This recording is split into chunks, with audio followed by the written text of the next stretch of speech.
welcome to my PowerPoint presentation on why Vigil is an overtuned perk in Dead by Daylight. Vigil increases your recovery speed from most negative status effects by 66% at Tier 3. In other words, the duration of these effects are cut by 40%. Vigil is a solid perk and has been for quite some time in my opinion. It's seen a number of changes over the years and has really only seen buffs since its inception. Initially, it had a maximum recovery bonus of 20% with an 8-meter range with no lingering bonus for other survivors. Over time, behavior added the lingering bonus for teammates, increased the recovery bonus, and added and removed affected status conditions as were relevant to the state of the game. However, it's garnered a lot of controversy with its buff at the beginning of 2025 in Update 8.5.0. In this update, it almost doubled in strength, taking its recovery speed bonus from 30% to 66% and increased its range from other survivors from 8 meters to 16 meters. It has since been nerfed to remove effect stacking, but this is a slap on the wrist. Vigil has a few elements that cause it to be unhealthy. For one, it does have a massive recovery bonus of 66%, which nearly cuts the duration of any status effects in half. Frankly though, I do think this is the least of its concerns. As an example, its current form reduces a 40-second status, say exhausted from life, down to 24 seconds. This is a significant jump, but its previous iteration, which had a 30% recovery speed, brought this down to about 31 seconds. In other words, even though the recovery bonus more than doubled, the actual increase was only about 80% of the original version.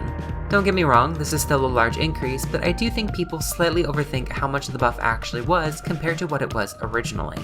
Rather, the main draw of Vigil is that it is too much all the time. It affects nearly every status ailment in the game. This makes it a one-size-fits-all perk, countering so many perks, add-ons, and effects in the game.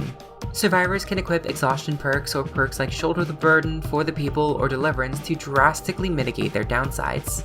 This can also disproportionately affect killers with status effects baked into their kits, such as Clown, Freddy Krueger, or Nemesis.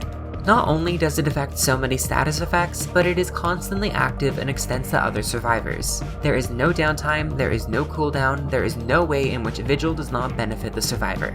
At worst, no status effects that are affected by Vigil are active in a match, making it a dead perk slot. Even then, it affects exhaustion, so most survivors will run it alongside an exhaustion perk, so those conditions are self-inflicted. Lastly, it's unhealthy for future perk design. Because it has a monopoly on almost every status effect and is always active, other perks such as Ghost Notes are in a tougher spot.